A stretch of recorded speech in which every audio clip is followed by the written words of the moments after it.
Hola chicos, I'm Christian and I'm moving to Spain. In this video I will just give a brief just called overview over the regions in Spain and whatever that have to do with that. But to get straight into it, then Spain is kind of split up into 17 regions. And we have the mainland Spain, which have 15 of the region, and then we have the two main what do we call it? Islands, island collection of islands. Like we have the Balearic Islands and the Canary Islands. So that's two of the regions already. Then we have Madrid, which is the capital city, but it's also a region. But the region is bigger. Like there's Madrid, the city, and that is inside the Madrid region, which are located in the exact center of mainland Spain. Then around that, we have, like on top of Madrid, we have like Castilla and Leon and Aragon, and then in the middle of them we have a little one, La Rioja, which are very famous for their wines actually.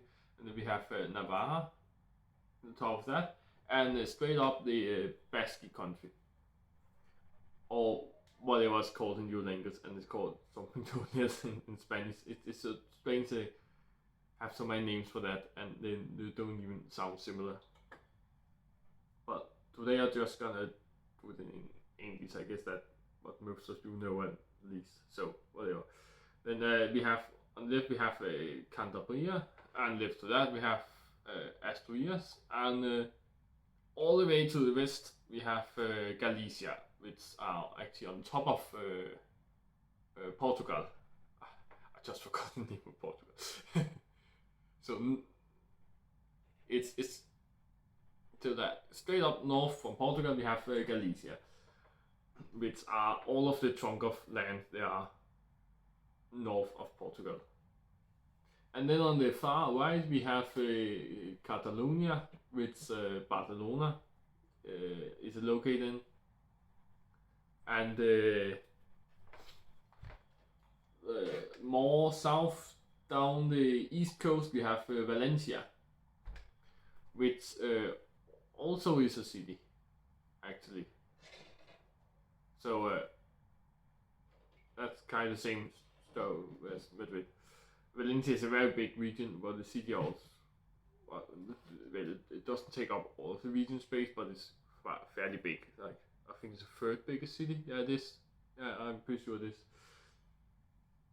Then between that and the next region we have Murcia, and the next region, which are pretty much the south 20% of Spain. The biggest region actually is Andalusia. So that's pretty much everything you wanna call South Spain. And then we, on top of that, we have two. I should point to your left, Extremadura, and more to the right middle of Spain we have Castilla-La Mancha. So that's the 17 regions of Spain. Kind of how they're located, and the location of the region are one thing in itself, and a very big factor to how these regions are and how it is to live there. But there's also the language itself, because well, in Spain they speak Spanish, but what is Spanish? Is it like one language? Is it more? We have this Spanish called Castilian, which some also just call Spanish because it's the normal Spanish, and some will call the other language something else, and some will call all of them Spanish. But the other Spanish languages we have are Catalan, which they speak in Barcelona and the west of Catalonia, and then Valencia also has kind of their own language. So in the region of Valencia they speak more like Valencia than they speak Castilian, so that's also a bit different from the normal Spanish. It's not as different as Catalonia, but another one that's very different is the Basque country. They speak even more different than the Catalonia from Castilian, if that makes sense. Like that language differ more from Castilian than even Catalonia does.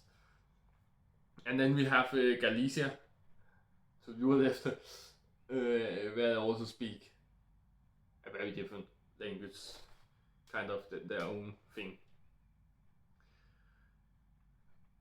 So depending on who you ask, you have like these 5 main Spanish languages in Spain, but apart from these 5, people also just speak different. Like in Madrid and Andalusia, they just speak the same because they speak Castilian, right? But they actually say the thing different. It's like it's more about the pronunciation of the words. Like Spanish people have some very distinct pronunciations of some letters which you will not find anywhere else in the world. Like the letter H. Then they don't usually say it as an H. Like if it's in the start of a word, they usually don't say it at all. But sometimes they do. And then we have like J, which they usually never say as a J, but more like an H actually, or it could also be like an R, or some strange sound in between. You cannot really put words on how it sound like. So they have these distinctions, and how hard they pronounce it can be different from part of Spain to another part of Spain. We have the word gracias, which are thanks, but the C, and that's actually a very normal thing in Spain, like the C can be pronounced as an F sometimes and sometimes not. And when you should pronounce the C as an F, I have not figured out any any rule for that at all. Even in specific words, it's like it's 50-50. For example, again, in a gratia, or I've never tried to say with an F, but it could also be like gracias. Yeah, that kind of that, gracias. So it could be like gracias and gracias. And it can also be something in between, but now I really try to pronounce it hard, but you can also do like in between, and that's a thing in Spain, because everything in Spain pronunciation are kind of in between. But like in some parts of Spain, I think it's in Madrid actually. In Madrid, they usually say the C as an F, so there will be more people saying like gracias. Then in Andalusia, then they say it more as an C, so they will say more gracias. And that is just what I have heard myself from hearing people from Madrid speak and people from Andalusia speak. But even people in the same region will pronounce it different. So it's like some words, they don't really have a rule, then you can pronounce it as you want, and people will not look down to you or something. And that's pretty nice, I think. And I talked about Barcelona before. Some people also say it with an F, so it would be like a Barcelona. Or in between. I almost always hear something in between when I hear that word, actually, the name of the city. So the language differ a lot. Even like if it is Castilian and they use the Castilian words, they pronounce the words differently. So there are lots of different accents you can call in Spain, and even individual people just do it different. Like old people will pronounce things different than young people, and just Mr. Whatever will pronounce it different than Mr. Whatever else, you know. So, but enough about the languages actually. So again, back to like the actual area and actual location and how that changes. Andalusia, of course, the south of Spain are of course the hottest. Or we also have the Canary Islands, which are kind of exact at the equator. So that seems like it should be the hottest, right? And yes, sometimes it is. I've been there too, if you want to ask. And the thing is, like, all year round, they're like 25 to 35 degrees. But they're usually never like 40 degrees or something like that. So the weather is very mild. It's not extremely hot, but it's always very hot. You get what I mean. So, but the thing is, in Andalusia, you actually have the hottest city in all of Europe, Sevilla, and that city can become way hotter than the Canary Islands, and actually all of Andalusia can do that because they can easily be more than 40 degrees, and sometimes even more than 50, the mid 50s. It will not, it's not that rare to become mid 50s sometimes. Not that much, not every year, and it's like one day or something. It's not like it's normal. It's just like it can, but that will never happen in the Canary Islands. So it's not necessarily the hottest place. So let's talk about the hottest hot temperature, and in the places where there's season, and that will be Andalusia. Andalusia is the hottest part of Spain, and the hottest part of Andalusia is Costa del Sol, which it's not a region, because I have mentioned the 17 regions, but inside the 17 regions, they will sometimes make parts and like areas and talk about that, make names for specific areas. And Costa del Sol is the name of pretty much just the south coast of Andalusia, or the south coast of Spain, as Andalusia is already the south of Spain. So in the big chunk, the south of Spain, then we have pretty much all the south coast. That's called Costa del Sol. So that is the exact place where the hottest cities are. And it's most of the cities are towards the beach. I cannot speak. Towards the beach, and that's very nice because then it's hot, but you also get cooled down at the same time. So it's hot in a nice way. But then we have a city like Madrid that's in the straight middle of Spain, and that can also be hot. It can also be hotter than the Canary Islands. It can also easily be more than the mid 30s and maybe more than 40 degrees there too. But there's no sea in hundreds of kilometers distance from Madrid. So the wind are not quite the same. I have not been in Madrid yet, but you know I'm gonna do it soon. That's what this channel is about. That what? That I cannot. Why can I not speak? That's what. Fuck it. This whole channel is about. Well, as more as I try, the more I fuck it up. So this, I have heard a lot of stories about Madrid and how the heat are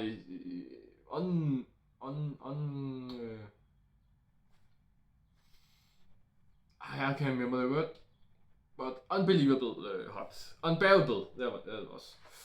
The heat should be very unbearable in Madrid because it can be very hot in the summer, but the winter are not cooling you down, and you cannot go to the beach and go in the water and stuff like that, and laying on the beach all day and laying in the water all day. You cannot do that in the same way in Madrid. So that's something total else. But then we have in the north, we have like Galicia. The north, it's north. I cannot speak. However, Galicia, way up in the north, the northwest part of Spain. It should be the coldest, like at least the one that stick most north.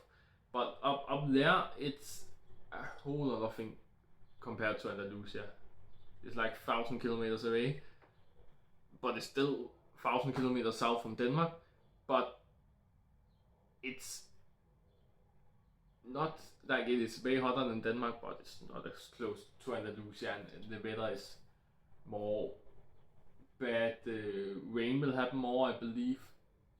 And also it's towards the sea, so it'll be cooled down, but it's already cold, but not, it is hot. for me from Denmark, but it's already the coldest part of Spain, but it will be cold down from the sea, and it should be way colder, and the winter should be more harsh there. And then we have something like Catalonia to the right part, and it's way better to be in the east of Spain because the eastern heat wave from Africa and Asia are coming there.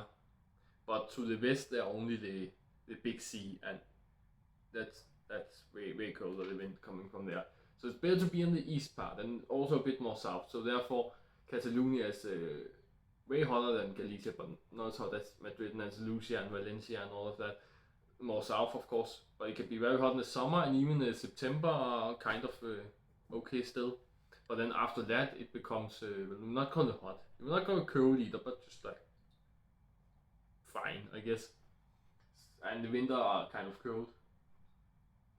In the winter you need hoodie and jackets on the same time. So it's like in Denmark, but the difference is you don't freeze when you have hoodie and jacket on. When in Denmark you still are freezing to death even though you have both things on. So it's still way hotter, but you need them in Catalonia. You don't need that in Andalusia like ever. I have been to Andalusia in January, and it was 21 degrees 4 days in a row. That's the hottest it was in January, but the lowest temperature was 17 degrees. So it went from 17 degrees to 21 degrees 4 days in a row, and then back down a little bit. And that meant I was walking around in t-shirt all day when I was in Andalusia in January. So the winter in Andalusia, still t-shirt. Winter in Catalonia and Galicia, you need both hoodie and jacket. Winter in Madrid, that's like a hoodie, I think, or a jacket. One of the other. That's kind of like in between, I believe. I have not been in Madrid yet, but I will see how Madrid winter is in like half a year from now. So let's see if I'm right. But I believe that when I'm coming from Denmark and used to Danish winter, used to freezing all day, I'm not afraid I will be able to leave my jacket or my hoodie at home when I go out, and I have no problem with that. I can deal with the cold in Madrid, I'm pretty sure of that. Another thing that's interesting about Spain and the regions are that it's actually very different culture too. Like Andalusia, where the flamenco are born, and flamenco is not that popular in other parts of Spain. Like Madrid, because it's such a big city and tourists and stuff have taken the flamenco kind of up there too. And Catalonia or Barcelona, more precise, have done it too. But apart from that, flamenco doesn't really exist out of Andalusia, and if it exists, it's not nearly as big of an amount that it does in Andalusia. And Madrid still has the tapas culture with the free tapas in tapas bar. When you buy a drink, you get free meals, small, not a meal. Meal sounds too big. You get a small food, you know. Where in other parts of Spain, they don't really do that anymore. They do it some places in Andalusia too. I believe I have heard about, at least they do it in Granada. That's also in Costa del Sol, or kind of at the border to Costa del Sol, if you can say that. So and I think they should do it in another city in Andalusia too. So there's a small handful of cities. I think there's 5 cities left in Spain where they do it. Where in Barcelona, for example, then tapas is really expensive. Then it can cost you €5 for a tapa, which will be free in Madrid. If you buy a €5 like beer or something in Madrid, then you get a free tapa worth €5 in Barcelona. But in Barcelona you also have to pay for the drinks. So you pay €5 for the beer, €5 for the tapa. Where in Madrid you pay €5 for the beer and get the free tapa. So it's twice as costly in Barcelona, just because of that culture. It fastly adds up. I can speak. So lots of things differ, and then there are also all the political stuff, like in Catalonia, they want to be their own country now. So if you speak about that in Catalonia, people will mainly have, or not mainly, I guess they have been rolling about it. And now I'm afraid some Catalan people will come after me, but they have been rolling about it, and they lost to the votes against being their own country. That's why it's still Spain. So I guess most people still want to be Spain, but at least a big handful of Catalonian people want to be their own country. Where if you talk about in every other part in Spain, they are mostly like, well, it's kind of stupid. Why should it be their own country? Like, we all Spain. That works fine. Why should we change that? So the political stuff can change a lot from region to region, but the majority of people thinks, and some places you should not speak too loud about your opinion if it's not the majority of the opinions at least you have. So your opinion can be very differently accepted depending on which part of Spain you are speaking about your opinion in. So, but I don't want to talk too much politics on my channel, so let's say fuck that and continue to something else. Not lots of things are different, and now I don't know what to talk about, so I'm just wasting time. But what else? The laws actually too. I think the law are made per region.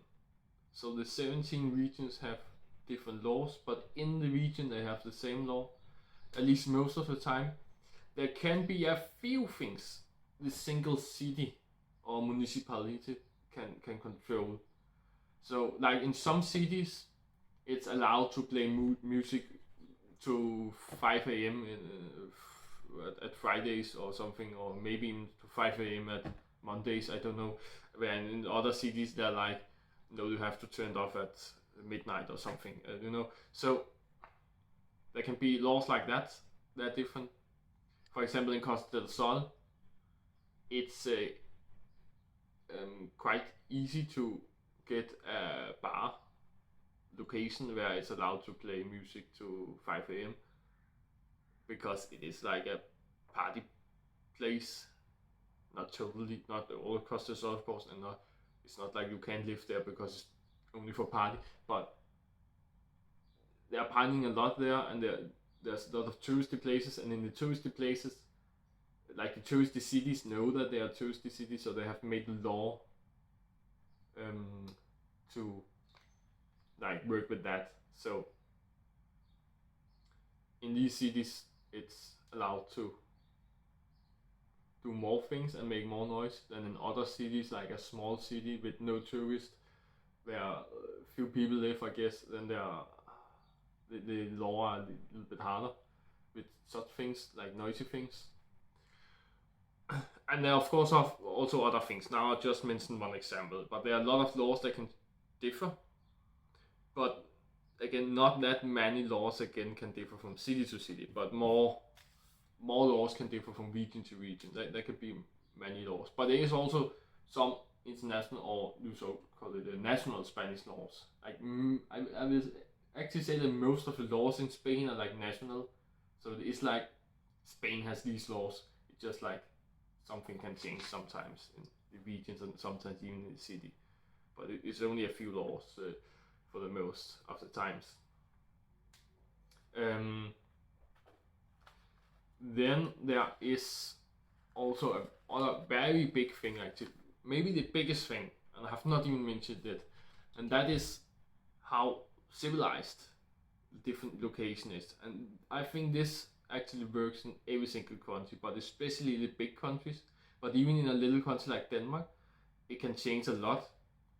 Like in Denmark we have Copenhagen, and then we have everything else. It's almost like that. Copenhagen are the only city with metros and multiple trains.